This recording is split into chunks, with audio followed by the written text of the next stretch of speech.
Monsieur Vazé, je vous souhaite le bienvenu ici chez nous, à la maison d'édition à Stuttgart, en Allemagne. Dans votre livre « Le mystère du sang », vous écrivez que le rôle principal du sang est d'être un élément de liaison entre le corps et l'esprit.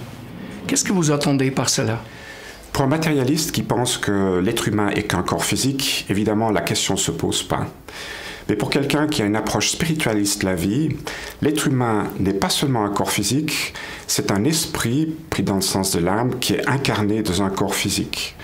Et la question se pose, comment cet esprit reste lié dans le corps pendant toute la durée de la vie terrestre? La réponse à cette question, je l'ai trouvée dans un livre spirituel intitulé « Dans la lumière de la vérité, message du Graal ». Et dans ce livre, il est expliqué que c'est le sang qui fait le pont ou l'élément de liaison entre l'esprit et le corps. Le sang doit être présent pour que l'esprit puisse s'incarner dans le corps et rester incarné dans ce corps pendant toute la durée de son séjour terrestre. Y a-t-il des faits qui montrent que c'est bien comme cela? Un autre exemple, nous avons tous à peu près la même quantité de sang, mais certaines personnes ont plus de sang que la moyenne et d'autres moins de sang que la moyenne.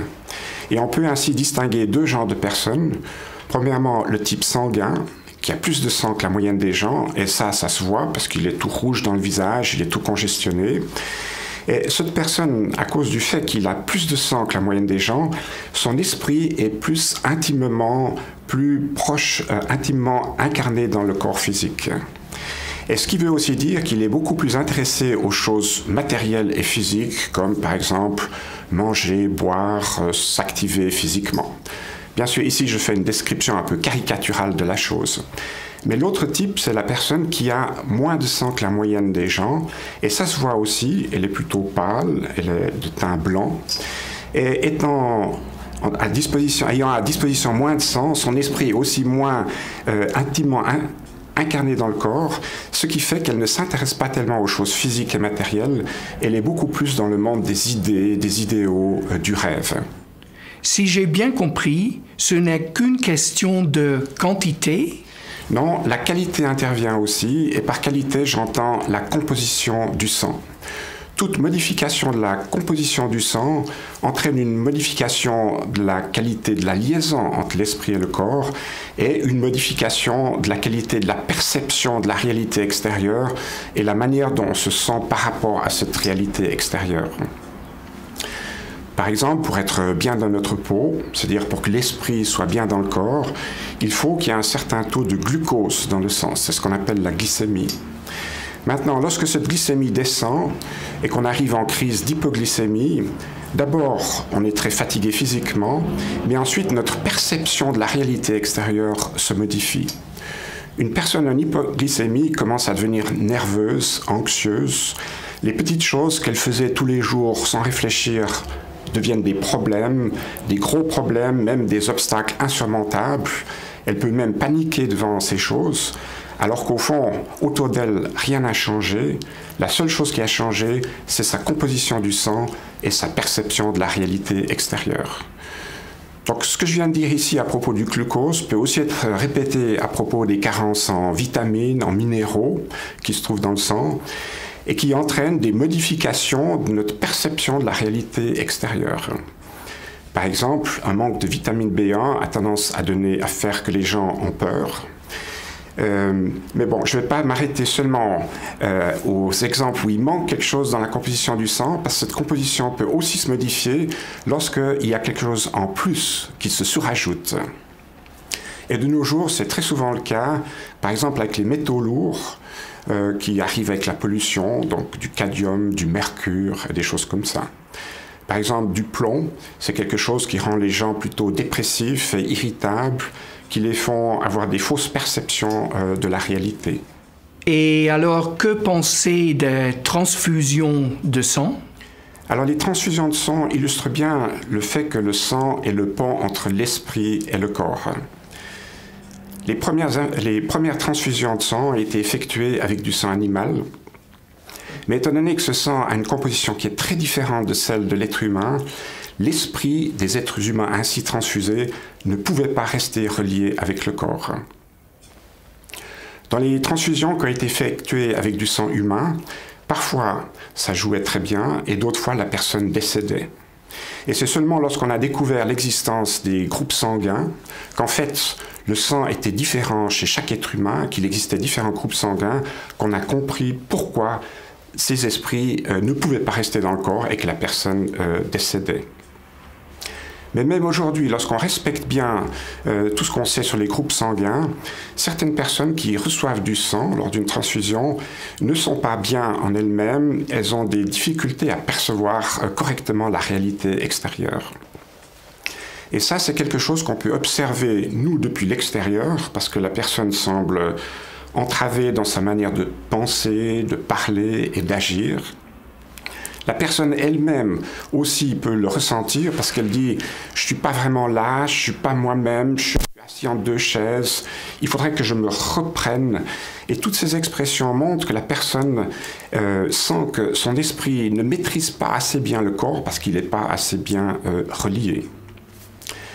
Des troubles comme ça sont désagréables, mais ils ne durent pas trop longtemps parce que le corps travaille constamment à régénérer le sang et au bout de quelques temps, le sang nouveau qui aura été produit par le corps correspondra parfaitement à l'esprit de la personne en question. Monsieur Vazé, les hormones sont des substances qui sont sécrétées directement dans le sang. Quelle influence ont-elles? Oui, bien sûr, les hormones ont une très grande influence sur la composition du sang. Une période de notre vie où il y a des très grandes transformations hormonales, c'est à l'adolescence. Et à l'adolescence, suite à ces changements hormonaux, il y a des grandes transformations au niveau des formes du corps, mais également sur la manière de percevoir des adolescents. Jusque-là, c'était des enfants qui étaient pleins de joie de vivre, insouciants, irréfléchis, irresponsables. Avec ces changements hormonaux, la joie de vivre s'en va et l'adolescent est plutôt du genre mélancolique. Avant, il était irréfléchi, il allait tout droit en avant. Maintenant, il réfléchit beaucoup, par exemple sur les problèmes de la paix dans le monde, sur la justice, etc. Et également, avant, il était tout à fait irresponsable. Maintenant, il prend conscience progressivement des changements qu'il y a dans la vie, disons qu'on a des responsabilités en fonction de ce qu'on fait.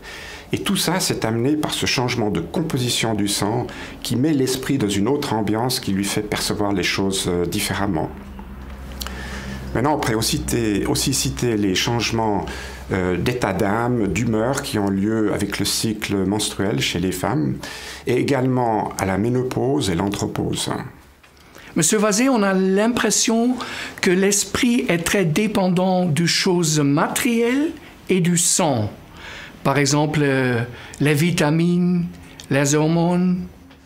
Oui, on peut avoir l'impression, mais en réalité, c'est pas comme ça. L'esprit est quand même le plus fort, c'est la chose la plus puissante dans l'être humain. C'est d'ailleurs la seule chose qui est vraiment vivante. Le corps, lui, n'est qu'animé par l'esprit. Or, lorsque l'esprit a peur, à cause de l'étroite relation, l'étroit lien qu'il a avec le sang, il va influencer ce sang et changer la composition du sang. Il y aura de l'adrénaline qui pénétrera dedans et qui modifiera donc cette composition. Donc l'esprit n'est pas dépendant d'une composition du sang, dépendante elle-même d'éléments extérieurs. Il peut toujours la modifier par son état intérieur, comme on a déjà vu juste maintenant à propos de la peur. Mais je voudrais prendre un autre exemple pour montrer jusqu'à quel point l'esprit peut influencer la composition du sang. Et pour ça, je vais parler de la mort. La mort, c'est un processus qui s'étend dans le temps, au cours duquel l'esprit, l'âme, se séparent progressivement du corps. Maintenant, lorsque c'est une personne qui est matérialiste et qui pense que lorsqu'elle décédera, elle n'existera plus, évidemment, lorsqu'elle sent qu'elle est en train de sortir de son corps, elle pense qu'elle arrive bientôt à la fin. Et toute son aspiration intérieure, ses désirs, sa volonté, c'est de rester incarné dans le corps, rester dans la réalité terrestre. Et ce désir que l'esprit a va influencer la composition du sang et la modifier, la fortifier, ce qui permettra à l'esprit de se réincarner un certain temps dans le corps. Cet épisode peut se répéter plusieurs fois et ça donne lieu à ce qu'on appelle ces longues agonies. L'esprit ne lâche pas prise et il est capable de ne pas lâcher la prise jusqu'à un certain point et de modifier la composition du sang en conséquence pour rester incarné ici sur Terre. À quoi amène cette connaissance du rôle du sang? Cette connaissance nouvelle du sang ouvre des horizons thérapeutiques nouveaux. Lorsque quelqu'un a de la peine à faire face à la vie, qu'elle est toujours peut-être anxieuse ou pas assez sûre d'elle-même, ou d'autres gens sont peut-être trop déprimés, il est possible d'aider ces gens non plus avec des médicaments psychotropes, ni avec la psychothérapie, mais en modifiant la composition du sang. Alors comment est-ce qu'on peut modifier la composition du sang ? L'auteur du message du Graal explique que ces changements peuvent être opérés par un changement dans la manière dont la personne s'alimente.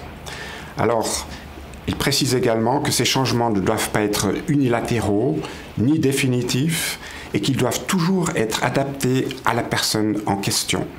Alors très concrètement, il faut d'abord savoir ce que la personne mange de manière générale à chacun des repas de la journée et ensuite étudier, voir s'il n'y a pas des aliments qui sont beaucoup trop représentés et donc qui auront peut-être une influence trop grande sur la composition du sang, ou d'autres qui sont mangés en trop petite quantité ou en quantité nulle, c'est-à-dire que la personne ne mange jamais un certain genre d'aliments.